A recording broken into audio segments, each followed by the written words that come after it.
Bonjour, je m'appelle Benjamin Lubzinski, je suis psychothérapeute et coach spécialisé dans les thérapies brèves. Aujourd'hui, je vais vous parler d'un problème qui concerne beaucoup de Français puisqu'il s'agit de la timidité.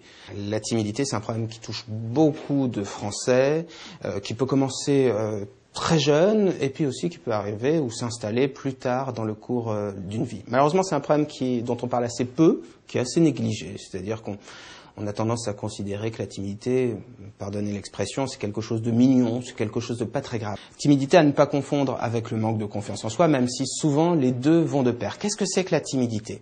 C'est une difficulté à rentrer en relation avec les autres, une difficulté à sortir de sa coquille, à pouvoir prendre la parole en public, à pouvoir parler aux gens sans s'observer.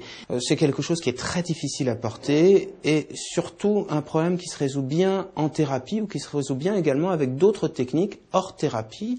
Et donc c'est important de s'en occuper parce que en termes de confort de vie, en termes de bonheur, c'est un frein tout à fait notable. Alors, concrètement, comment ça marche, la timidité? Le mécanisme est toujours le même. La personne timide, au lieu de parler aux gens, de s'exprimer sans s'observer, se met en position d'observateur, sort de la conversation, se juge, se dévalorise et perd finalement le plaisir, la facilité qu'il y a à parler spontanément sans s'observer. Et même si c'est un problème qui malheureusement n'est pas traité assez sérieusement, c'est-à-dire que on dit oh oui, elle est timide, oui il est timide, c'est pas très grave, ça passera avec l'âge. Mais si ça ne passe pas avec l'âge, c'est quand même un problème qui est ennuyeux et qui pourrit la vie, parlons crûment. Et comme on se sent mal, on va avoir tendance à trop penser, à trop s'observer, à trop se juger, à trop se dévaloriser. On se fait également des images dans la tête et tout ça, ça a tendance à fonctionner en boucle. Alors, on parle de manque de confiance en soi quand la timidité n'est pas handicapante. On parle de timidité légère, moyenne ou profonde. Et puis quand c'est vraiment très important, on parle alors de phobie sociale. Mais ça, c'est un problème beaucoup moins courant. Qu'est-ce qu'on peut faire pour se débarrasser de sa timidité? Vous avez tous les premiers réflexes, les premiers repères qui marchent bien. C'est, par exemple, faire un sport de combat, que ce soit pour les hommes ou que ce soit pour les femmes. Ça apprend à ne pas avoir peur de son adversaire, à aller directement face au danger, à prendre des risques. Ça apprend à sortir de sa coquille, à s'exprimer, à s'imposer. C'est vraiment très bien, les sports de combat. Ça marche.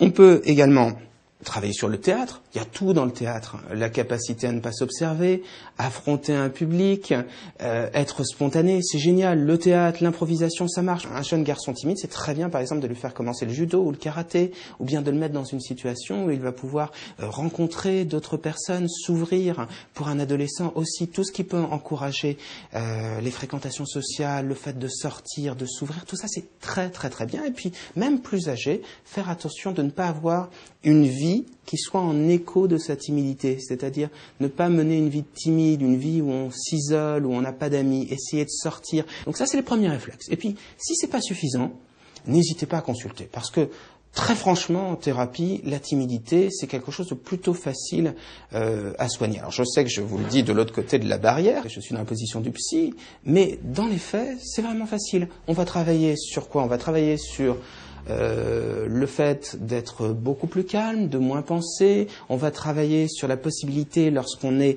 en train de parler avec quelqu'un, de ne pas s'observer, de ne pas se juger, de ne pas se dévaloriser, d'être juste dans la conversation. C'est ça le secret. Ne plus s'observer et agir spontanément. Apprendre à sortir ses émotions, apprendre à projeter sa voix, apprendre l'assertivité, c'est-à-dire à taper du poing sur la table pour pouvoir dire zut ou carrément pour pouvoir dire merde, c'est-à-dire être vraiment dans un comportement spontané et agir avec force sur sa vie. Parce que les personnes timides, c'est pas parce qu'elles ne s'expriment pas ouvertement qu'elles n'ont pas une vie intérieure très riche, bien au contraire.